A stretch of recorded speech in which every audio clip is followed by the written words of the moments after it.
Queridos, nós queremos agora, com a sua participação, trazer uma meditação num texto sagrado que se encontra no livro das Crônicas, capítulo 19 e capítulo 20. Leremos alguns versículos para a nossa reflexão desta noite.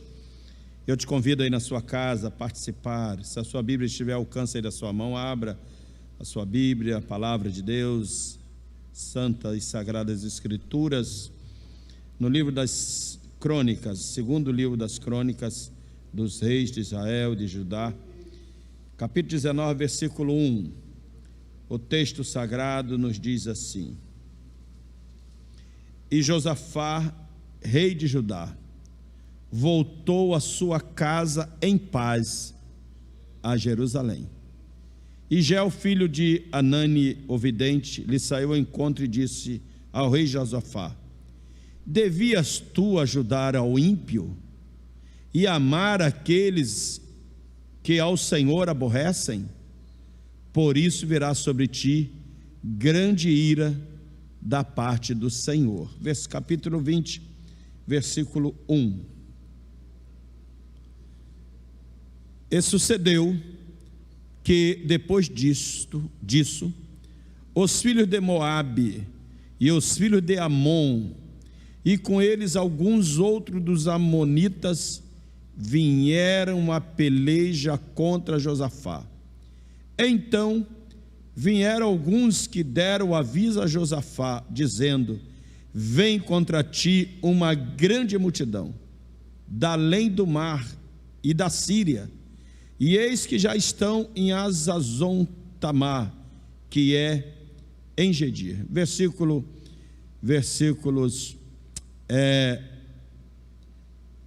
11 e 12.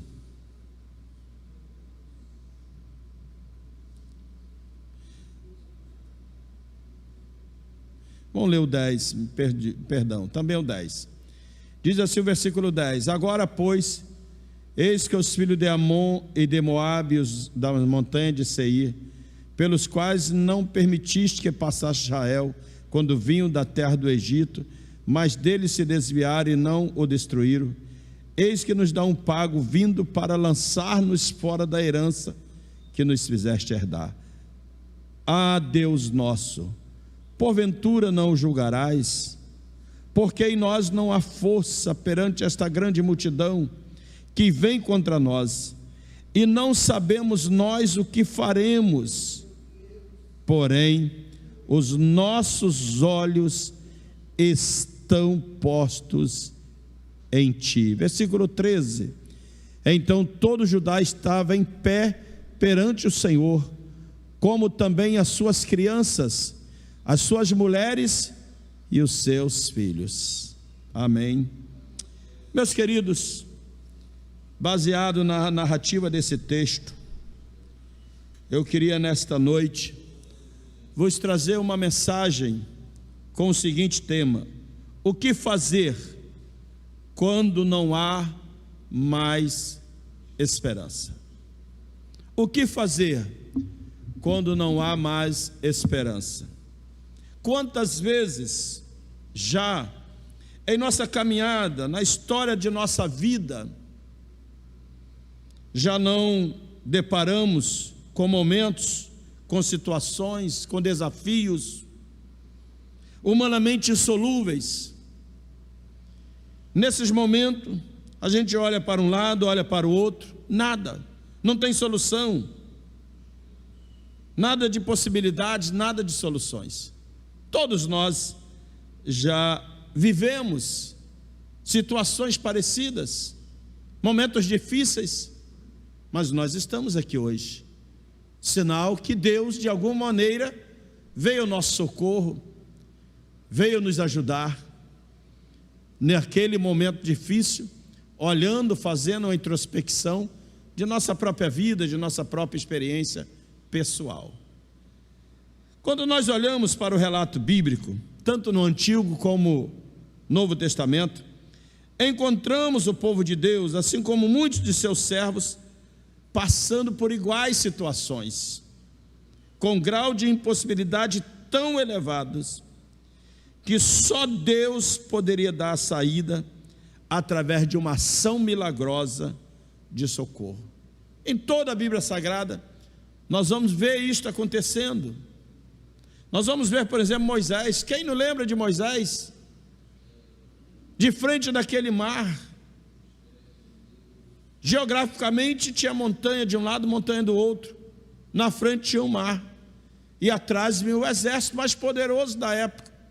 Atrás de um povo cansado, atrás de um povo que já estava caminhando pelo deserto há tempo, atrás de um povo que não tinha arma, um povo que até então era escravos, com crianças, com gado, com bagagem.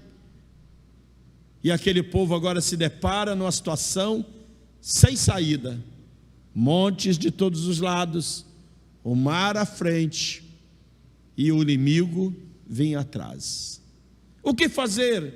É uma situação de perguntar o que fazer quando não resta, não tem mais esperança. E naquele momento, Moisés era um servo de Deus, tinha experiência com Deus. E então, a Bíblia diz que Deus falou para Moisés: Moisés, diga ao meu povo que marcha. Senhor, mas o mar está à frente, não há saída, não há caminho. Queridos, em toda a nossa vida, as dificuldades, as lutas, Deus quer que nós hajamos, continuemos. É na caminhada que Ele vai fazer um milagre. E quando aquele povo deu o primeiro passo, não sei se chegou o primeiro passo a molhar os pés, a Bíblia diz que o mar se abriu e eles passaram a pé enxuto. Deus abriu, não é a linguagem que as traduções da Bíblia trazem, mas literalmente Deus abriu uma estrada no meio do mar, uma estrada com muros de água. Eu fico imaginando, irmãos, o mundo tem 440 espécies de tubarões, e 40 dessas espécies vivem no Mar Vermelho.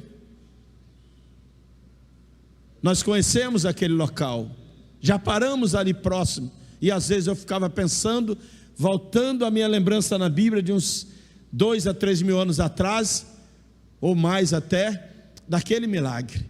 E eu fico pensando aquelas pessoas, aquelas crianças olhando de um lado água, do outro lado água, os tubarões talvez nadando por ali, os peixes, enfim, esses detalhes. Mas a verdade é que Moisés um dia se depara com montanhas de um lado, montanhas do outro lado, Mar Vermelho na frente, o exército de Faraó atrás, mas Deus abre o mar e eles passam a seco. Isto não é fruto da mente humana, isso não é mitologia, isto é real, isso está na Bíblia, e estando na Bíblia é verdade, nós cremos assim. Vamos ver também pelo deserto, quantos desafios Moisés passou, quantos momentos difíceis aquele povo, por 40 anos, caminhando pelo deserto, milhões de pessoas, só homens de guerra de 20 anos para cima, tinha 600 mil, pessoas de idade, crianças, ovelhas, dificuldades, mas em todo momento, daquele desafio, daquela circunstância difícil, Deus estava presente sob 3 formas: de dia e uma nuvem para proteger do sol e do calor, de noite uma coluna de fogo para os aquecer do frio da noite, e invisivelmente ia uma rocha os seguindo. E Paulo vai nos dizer que esta rocha era Jesus, e aquele povo, eles bebiam desta rocha chamada Jesus. Então, meu irmão, minha irmã, o que fazer quando não há esperança? Confiar em Deus. Vamos ver Josué. O que falar de Josué? Diante das intransponíveis muralhas de Jericó, teve um momento que Josué se retira a sós e vai falar com Deus, e Deus então dá a ele espiritualmente a estratégia. Deus não deu a Josué armas de guerra, Deus não deu a Josué assim uma estratégia humana, Deus falou: Josué, dá a volta desse muro aí, põe os sacerdotes na frente e vamos dar volta. E eles deram volta por 7 dias, uma volta por dia. No 7º dia, 7 voltas, e depois de 13 voltas, aquelas muralhas ruíram e entrou de terra dentro, implodiram, porque Deus está na frente do seu povo. Deus está conosco em nossos momentos de festa, em nossos momentos festivos, mas Deus também está conosco nos nossos momentos de angústia, de dificuldades, e nesses momentos Paulo disse: eu posso todas as coisas naquele que me fortalece. Josué um dia vive uma outra experiência difícil. Eu estava vendo aqui o Ministério do Louvor dizendo: Deus do impossível. Josué estava em plena guerra na conquista da terra prometida, capítulo 10. Ele já tinha tido a experiência das muralhas de Jericó, mas a experiência passada, ela pode até nos ajudar, mas cada luta é uma nova experiência. E muitos exércitos, vários reis fizeram uma aliança para combater contra Josué. O exército de Josué não era bem preparado, não tinha as melhores armas, e ele estava em terreno perigoso e difícil e desconhecido, e Josué ali, humanamente falando, tinha tudo para perder aquela batalha, mas ele, quando olhou a incondição, a impossibilidade, ele usou uma arma, meu irmão, que eu e você temos à nossa disposição. Ele usou a arma da oração. Irmãos, nós temos certeza, nós confiamos, se nós orarmos, o Senhor responde. Se nós clamarmos, o Senhor ouve, vê a aflição e responde. A Bíblia diz que os seus ouvidos não estão fechados, agravados, nem os seus braços encolhidos, para que ele não possa ouvir e operar e abençoar.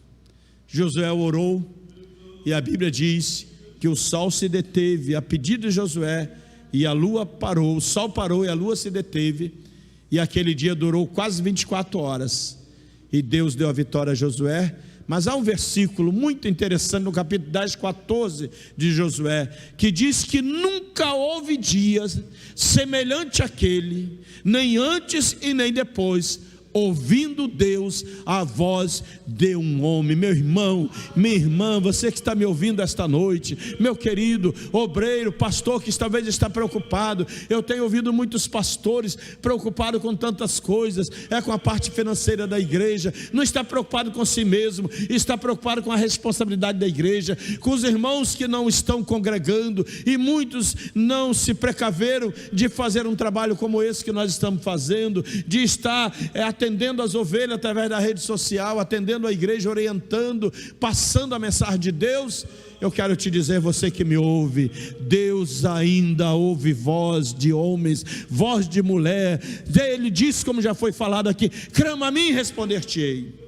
Que falar de Davi, quantas lutas, os salmos de adoração de Davi, muitos deles expressam as lutas pelas quais Davi passou, mas ele foi vitorioso. No Novo Testamento, que falar de tantos exemplos, apenas um para ilustrar: o apóstolo Pedro, capítulo 2 do livro de Atos, dos Atos da igreja do Espírito Santo, dos apóstolos. Pedro estava preso, já tinha uma sentença, ele ia ser morto como Tiago, mas a Bíblia diz que havia uma igreja em casa. Havia uma igreja que reunia na casa da irmã Maria. Você está em casa hoje, igreja? A Bíblia diz que enquanto Pedro estava preso, a igreja não estava num templo, não. A igreja estava em casa, mas a igreja fazia contínua oração a Deus. E Deus, ouvindo a oração daquele grupo que estava lá na casa da irmã Maria, inclusive tinha uma adolescentezinha naquele grupo orando acordada de madrugada. E a Bíblia diz que Deus mandou o seu anjo, enviou o seu anjo e libertou Pedro da prisão. Eu não tenho dúvidas, irmãos, que nós temos a resposta. O mundo não tem. Pessoas estão já se suicidando, pessoas estão se angustiando, o que fazer? Presidentes de nações, não só do terceiro mundo, das nações afro, das nações sul-americanas, mas presidentes das grandes potências mundiais, autoridades sanitárias, não sabem o que fazer diante dessa crise, mas a igreja sabe o que fazer, a partir do respeito às orientações, aos protocolos que nos são passados, mas a igreja vai um pouco além. Neste momento, igreja, bomba atômica não resolve. Neste momento, os cientistas ainda não conseguiram resolver, ainda que estão trabalhando, eles são agentes de Deus em prol da humanidade, eu creio. Neste momento, a sabedoria humana ainda não trouxe a solução. O inimigo não está armado de canhão, o inimigo não está armado de míssil, é um pequeno vírus, ninguém sabe o que fazer, mas a igreja pode muito ajudar neste momento, através da oração em casa, no lar, em família. Nós cremos que há um Deus no céu, cujas mãos estão estendidas, e ainda diz para nós, através de sua palavra: clama a mim e responder-te-ei. Sobre o texto que lemos, 2 Crônicas 19, 20, nós vamos ver um rei chamado Josafá, um dos reis de Judá, do reino do sul. Josafá começou a reinar com 35 anos, já bem maduro. Ele foi sucessor do rei Asa, que foi um rei temente. Josafá reinou 25 anos em Jerusalém, sobre Judá. Nós vamos ver, irmãos, no início do reinado de Josafá, que Josafá, ele fez o que agradou a Deus. Ele começou de forma correta. Josafá, ele foi um rei piedoso, temente a Deus.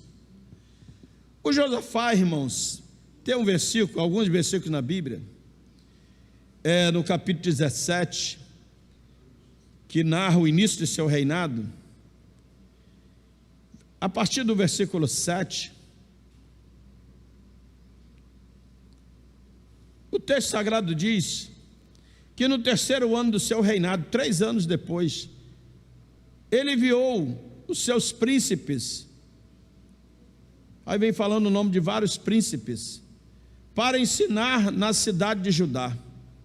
Versículo 8: e com eles os levitas Semaías, Netanias, Zebadias, Azael, Semiramote, e Jonatas, e Adonias, e Tobias, e Tobi Adonias, e com eles os sacerdotes Elisama e Jeorão, e ensinaram em Judá, e tinham consigo o livro da lei do Senhor, e rodearam todas as cidades de Judá, e ensinaram entre o povo. Eu anotei na minha Bíblia, parafraseei aqui, fiz uma anotação: nenhum rei de Israel ou de Judá fez o que Josafá fez. Uma vez eu estava comentando esse texto e disse que é o primeiro seminário à distância. Josafá não tinha na época internet, não tinha rede social. Então ele pega uma representação dos príncipes, ele pega uma representação dos sacerdotes levitas, ele pega uma representação dos escribas, que seria hoje os mestres. Ele manda pegar o livro da lei, que era um rolo, e ele manda por todo Judá, ensinando a todas as aldeias, a todas as cidades, não ensinando lições bélicas com armamentos, não, é ensinando a lei do Senhor, ensinando a palavra de Deus. E a Bíblia diz que todo Judá temeu a Deus, todo Judá temia a Deus. Nenhum rei na história fez isso. E Deus se agradou de Josafá. Sabe o que acontece? Deus põe temor em todas as nações a respeito de Josafá. Capítulo 17, versículo 10, diz assim: e veio o temor do Senhor sobre todos os reinos da terra que estavam em roda de Judá, e não guerrearam contra Josafá, Ninguém queria fazer guerra a Josafá, porque Deus botou temor nos inimigos em volta, e respeitava Josafá. E além disso, além de não fazer guerra, eles começaram a trazer presentes a Josafá. Versículo 11 diz que os filisteus traziam presente a Josafá: dinheiro, tributo. Os arábios traziam gados, muitos gados, rebanhos. E dessa forma Josafá agradou a Deus, temendo ao Senhor. Foi um excelente rei, agranjeou riqueza, respeito, e ninguém queria guerrear com Josafá. Pelo contrário, as nações mandavam presente, e Josafá se enriqueceu.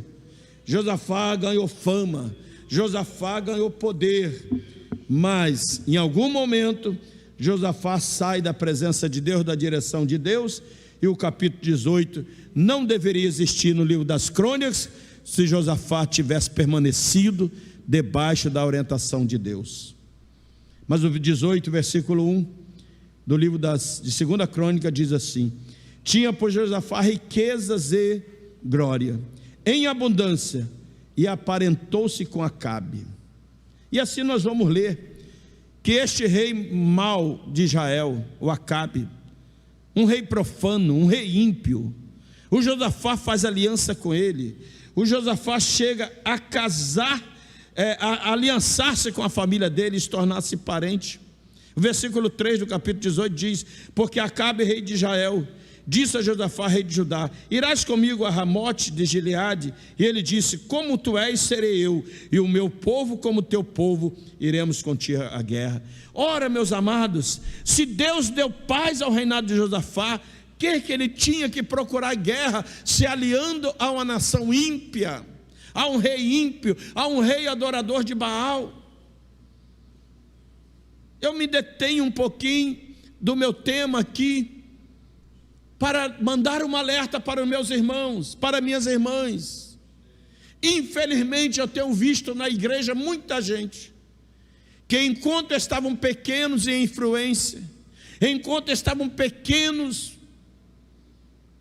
em cultura, enquanto estavam pequenos financeiramente, era uma coisa, mas o dia que cresceram culturalmente, o dia que cresceram financeiramente, o dia que cresceram em influência, o temor e a piedade mudou, e muitos largaram até os seus chamados, as suas vocações, a sua simplicidade, a sua humildade, e agora resolveram viver segundo as suas próprias direções. Isto é perigoso.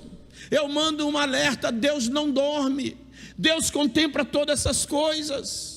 Quanto mais Deus me abençoar, mais piedoso eu devo ser. Quanto mais Deus me abençoar, mais temente eu devo ser. Quanto mais Deus me abençoar, mais simples eu devo ser. Não é porque eu tive um carro melhor, não é porque eu consegui uma casa melhor, não é porque eu consegui imobiliar a minha casa com produtos eletrodomésticos de primeira geração, que eu vou agora me tornar uma pessoa diferente. E Josafá, infelizmente, ele, quando cresce em fama, cresce em honra, cresce em riqueza, ele agora parece que não tinha mais o que fazer, aí começa a inventar: eu vou comprar um avião, aí vai lá e compra um avião. Eu vou comprar uma mansão lá na praia, em vez de ir para a igreja no final de semana, eu vou para a praia, aí compra uma mansão na praia. Eu vou comprar um iate para mim passear agora, não quero mais igreja, eu tenho um iate agora, para que mais igreja? A igreja me deu o que eu queria, é a bênção. Meu amado, se você está neste caminho, eu creio que não temos em nosso meio ninguém assim, mas pode ser que alguém está nos ouvindo. Cuidado com isto. Deus pode neste momento estar vendo isto, e o inimigo pode armar uma cilada contra você. E Josafá, então, irmãos, ele se envolve numa enrascada das grandes, e ele vai fazer guerra com Acabe, e Acabe morre, e por pouco ele não morreu. E o versículo capítulo 19: por misericórdia Josafá retorna a Jerusalém em paz. Capítulo 19, 1. Mas ele não fica impune. A Bíblia diz que veio um profeta, vidente, era a forma que se chamava os profetas antigamente. Essa fase em Israel que a gente chama a fase do profetismo, que começa com Samuel. Vem o vidente Gel, sai ao encontro do rei Josafá e chama a atenção dele e diz: devias tu ajudar ao ímpio e amar aqueles que ao Senhor aborrecem? Por isso virá sobre ti grande ira da parte do Senhor. Vamos fazer uma recapitulação. Josafá assume o reinado com 35 anos, reina 25 anos. Nos seus primeiros anos Deus o abençoa muito. Ele agrada ao Senhor porque ele se atém na palavra de Deus e manda ensinar a palavra de Deus a todo o seu reino. Deus põe temor nos inimigos, eles não atacam Josafá. Ele vive na paz, sem guerra, recebe ainda presente de todos em volta de Israel, de Judá. Mas agora ele começa a inventar moda. Tinha dinheiro sobrando, tinha tempo sobrando, não tinha luta, não tinha dificuldade. E ele agora vai à guerra. E aí Deus manda o profeta e o repreende. Aí vem o texto que nós lemos esta noite, capítulo 20. A Bíblia diz que, estando Josafá em Jerusalém, vem um mensageiro trazendo uma notícia, porque os filhos de Moabe, os filhos de Amon, e com eles outros dos amonitas vieram a peleja contra Josafá. Não tinha guerra antes. Então vieram alguns e deram aviso a Josafá, versículo 2, dizendo: vem contra ti uma grande multidão. Vem contra ti uma grande multidão. Aí Josafá toma uma atitude correta. Ele volta para o Senhor. Capítulo 19 ele já faz isso. Manda ensinar de novo a lei em todo Israel. Agora ele vai junto a ensinar. Mas mesmo assim havia de Deus uma palavra contra ele. E veio o inimigo guerrear contra Josafá. Ele não tinha experiência, irmãos. Ele nunca guerreou. Ele não se preocupou com armas, em formar exército. A experiência de Josafá era adorar o Senhor. A experiência de Josafá era com a palavra do Senhor. A experiência de Josafá era com oração.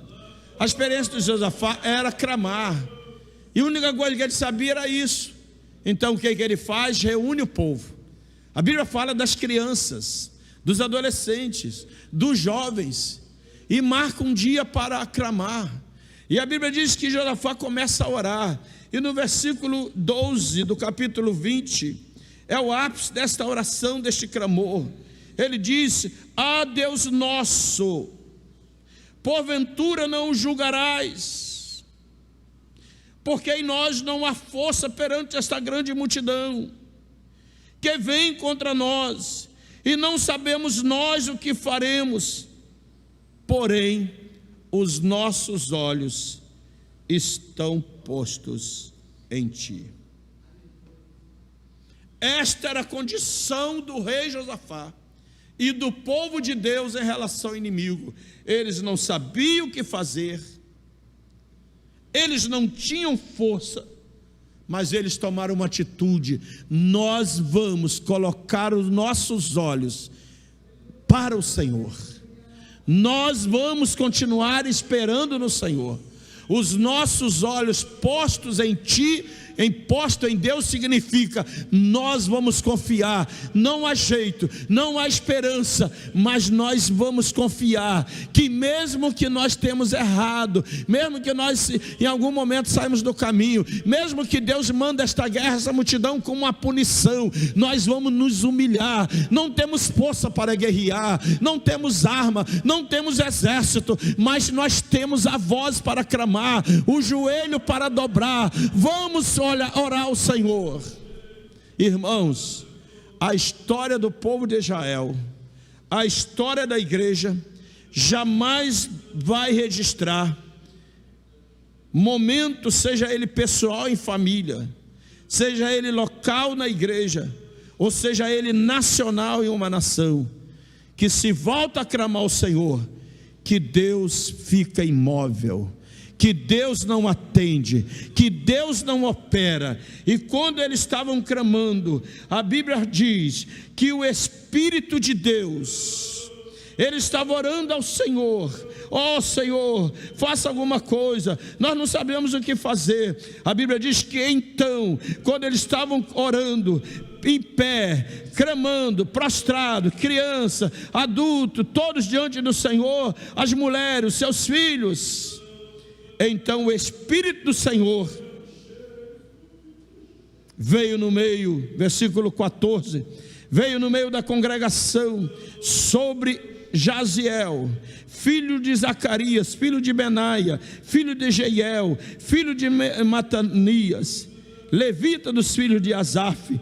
E o Espírito do Senhor veio sobre esse rapaz, Jaziel, e disse: dai ouvido todo Judá, e vós, morador de Jerusalém, e tu, ó rei Josafá, assim diz o Senhor a vós: não temais, nem vos assusteis, porque por causa desta grande multidão, pois a peleja não é vossa, senão de Deus.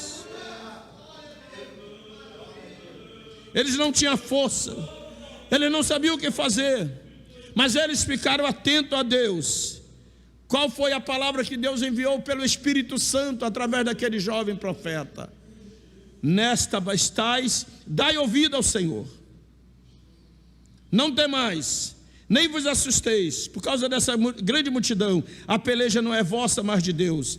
E o Senhor falou assim.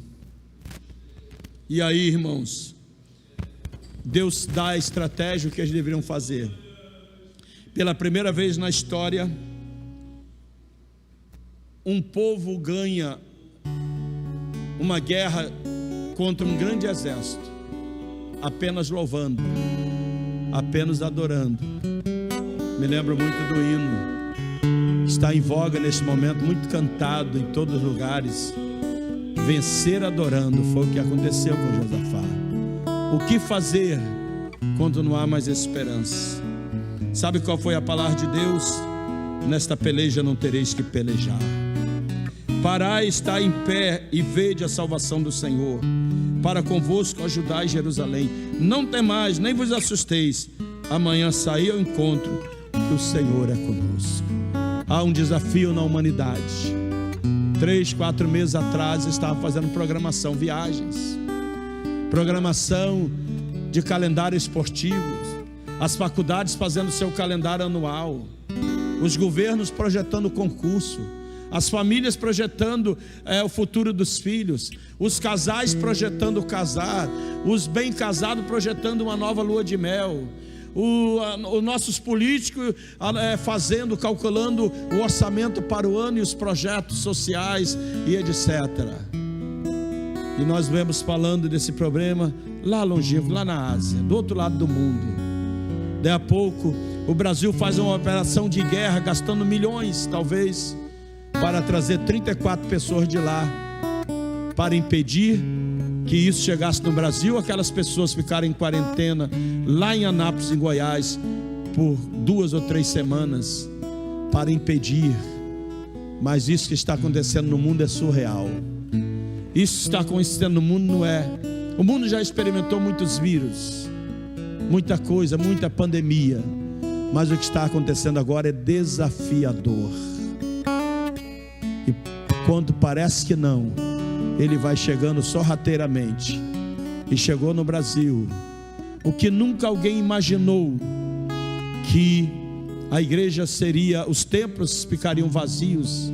Alguém sempre pensou a possibilidade de uma igreja ficar vazia por uma ordem ditatorial. Não pode mais ter a fé cristã, vamos fechar os templos. Não, isso foi vindo sorrateiramente.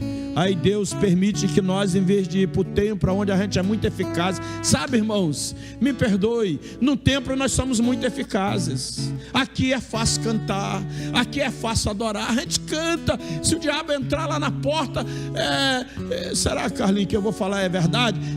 A multidão pisa na cabeça dele. Suponhamos que isso é verdade. Em muitos lugares vão meter o pé. Mas no templo a gente é forte, no templo a gente está acomodado. No templo, 2 horas por semana, a gente ensaiou bem ensaiado, ensaiamos mais tempo do que nós cantamos ou que nós pregamos. A gente passa um dia, uma noite pensando numa mensagem para pregar 40 minutos. No templo nós somos muito eficazes.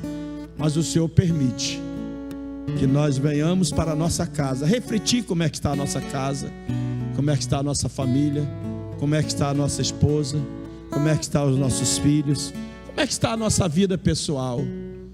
Mas eu não quero me alongar mais. O nosso caso aqui não é a multidão de Josafá, o nosso caso é um desafio. Há 3 dias atrás, representante do Ministério da Saúde disse que teremos 30 dias muito tristes aqui no Brasil. O mês de abril será um mês que abrirá, tem uma provisão de um calendário muito triste para o Brasil, para os próximos meses.